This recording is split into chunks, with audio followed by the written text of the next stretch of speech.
Welcome back to Movie Recaps. Today I will show you a comedy, fantasy, mystery film from 2009, titled Symbol. Spoilers ahead. Watch out and take care. A Japanese man wearing very colorful pajamas wakes up in a white, empty room with no doors or windows and no apparent ceiling. When he approaches one of the walls for a closer look, he finds something peculiar sticking out of it, a protuberance shaped like a male member. After poking it a couple of times, he presses the tip, which causes hundreds of giggling baby angels to come out of the floor and walls, staying there only for a couple of seconds before they go back the way they come. One thing they leave behind, however, now all their members are sticking out of the wall and floor. This is the phase known as learning. As he sniffs the finger he used to touch the weirdly shaped button, the man screams in fear, followed by crying out and begging for help from whoever may be around, to no avail. He decides to start pressing the various buttons to see what happens, and every time he does, a different random object falls into the room, from a small toothbrush to a big vase. By pressing the same button again, he is given the same object, and that's how his testing of this concept on one particular button gives him a big pile of chopsticks. His amusement is short-lived, however, when he presses the button next to the chopstick one and a small cart comes out of the wall and hits him on the legs. The next button he presses after crying out in pain transforms into a butt, which passes gas on his face. Hours later, the man has accumulated a huge variety of random objects in the room, and when he throws the ball at the wall, it presses a button that gives him sushi. This excites him since he's been getting hungry, but he realizes that he's missing soy sauce. He asks his captors for it, but as always, he gets no answer, so he repeatedly presses one of the buttons until he has a bunch of sushi in front of him but still no sauce. Giving up, the man proceeds to eat the sushi, which he finds rather delicious, and once he's finished the last piece, he presses the button for more, getting furious when a bottle of soy sauce finally shows up. After angrily pushing the bottle out of the way, he presses a different button and gets a pair of old school 3D glasses. When he puts them on, he manages to see a baby angel pointing at his member, and the man gets happy because he thinks he may have found the answer. However, after pressing that particular button, all he gets is a countdown and a giant butt appearing from above to pass gas on top of him. Some hours later, he's read 5 volumes of a manga that he finds very entertaining, but when he presses a button to get the 6th, he gets the 7th instead. Frustrated, he starts trying other buttons, which give him 8 and 9 but still no 6. The last button he tries, though, has an important surprise for him. It opens a section of the wall that hides a door behind it. The man celebrates this discovery, but in his excitement, he loses track of which button is the one that opens the exit. He tries one at random and shockingly sees an African tribesman run from wall to wall. The next one makes water fall on his head. The third one turns out to be the one he needs, and as soon as the wall opens, he runs to it, only to see it close on his face. His second try ends the same way, and it's then he realizes that the door stays open as long as the member tip is down, so he starts trying out different ways to achieve it. First, he goes for a runner position, pressing it with his foot.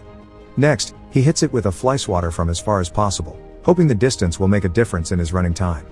None of these work, and neither do pulling it with a jumping rope or hitting it with the air sent by a fan. His following plan is to get on the cart and push it after pressing the button, but after a few tries, he comes to accept he simply can't control it. What he needs to do is find a way to keep the button tip down. He puts the huge vase on top of it, but the button manages to stick back up again, so the man reaches the conclusion that he needs to fill the vase to make it heavier. First, he tries the water button, but it's pointless. No matter how hard he tries to redirect the water, it only falls on him and nowhere else. His next attempt involves filling the vase with sushi, but it becomes so heavy he can't even pick it up. The neck of the vase is also too narrow for his hand to go through, so the man has no other choice but to use chopsticks and remove a bunch of sushi piece by piece.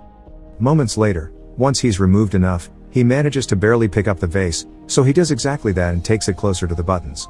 When he gets there, he finds himself having to put down the vase on the floor because he has lost which button it was again, and when he tries one, the African tribesman comes out and accidentally bumps into the base, causing it to crack and break in half.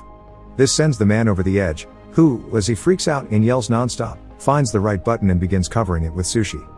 This, of course, doesn't work either, and the little member pops up among the rice. Then the man tries covering the button with tape, followed by tape plus a steel plate, but nothing works. After taking some painkillers to deal with the pain caused by the door every time it hits him on his back and a nap as well, the man wants to wash his teeth, so he presses a button to get water. It was the wrong button though, and this one reveals a rope falling from the ceiling. This instantly improves his mood because it gives him an idea for a new plan. He opens the door, then uses the rope to swing himself across the room and make it before the door closes. Sadly, when he tries to open the door behind the fake wall, he discovers it's locked. He returns to the room just in time before the door closes, although it manages to hit him on his way out anyway, and in frustration, he kicks the wall, activating one of the buttons and revealing the key floating in the middle of the room. Like it happens with the door though, it goes away when the button perks out again, so the man must find a way to keep both the key in the room and the door open. First, however, he needs to find the button again, because he got distracted and lost it. By observing more or less where his foot would have landed when he kicked the wall, he chooses a button only to get a dog coming out of the wall to bark at him. The same happens with the next button, but luckily, the third try is successful. While keeping his eyes and a pointing hand at the button, the man walks backward and grabs a piece of sushi fish that he takes back to the wall to mark the right button with. When he presses it, however, the dog comes out again.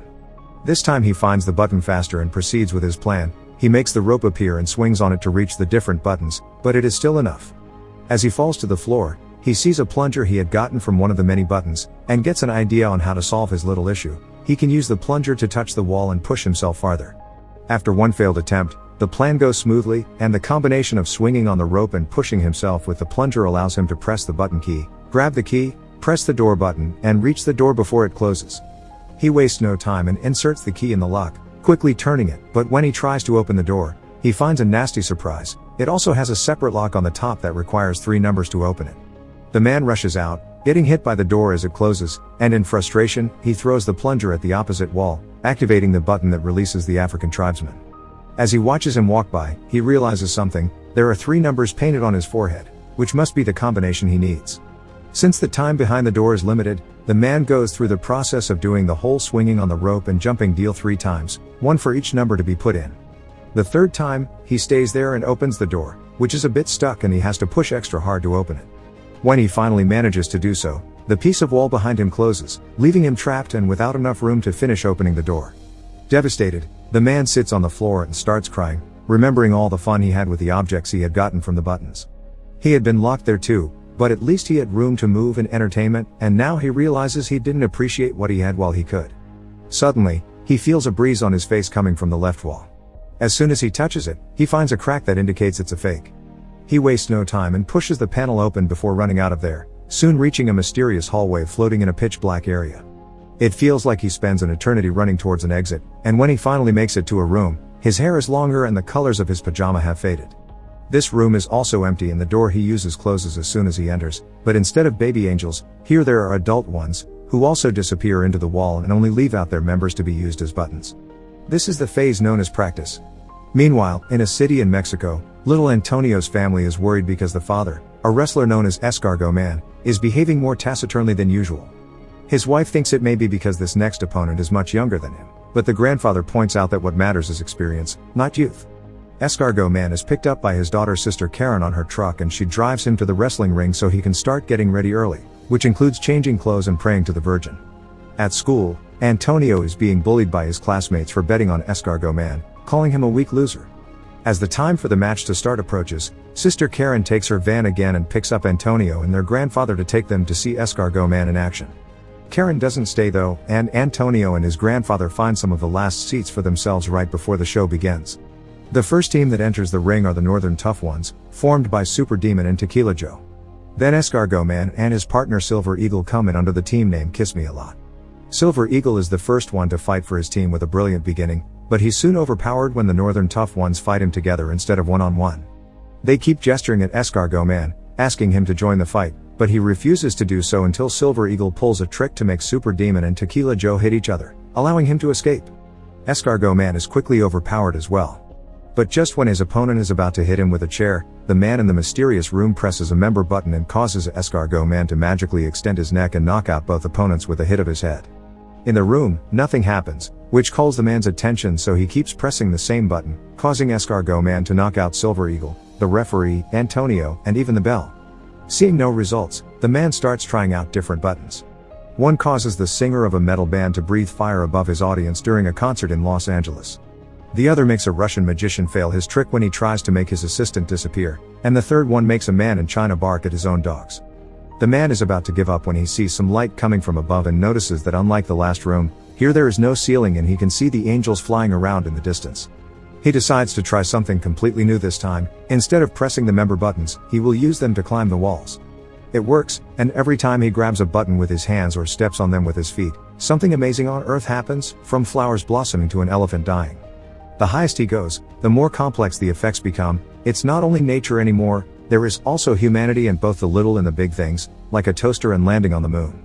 By the time he makes it to the top, both the man's hair and beard had grown long, and he doesn't need to hold on to the wall anymore.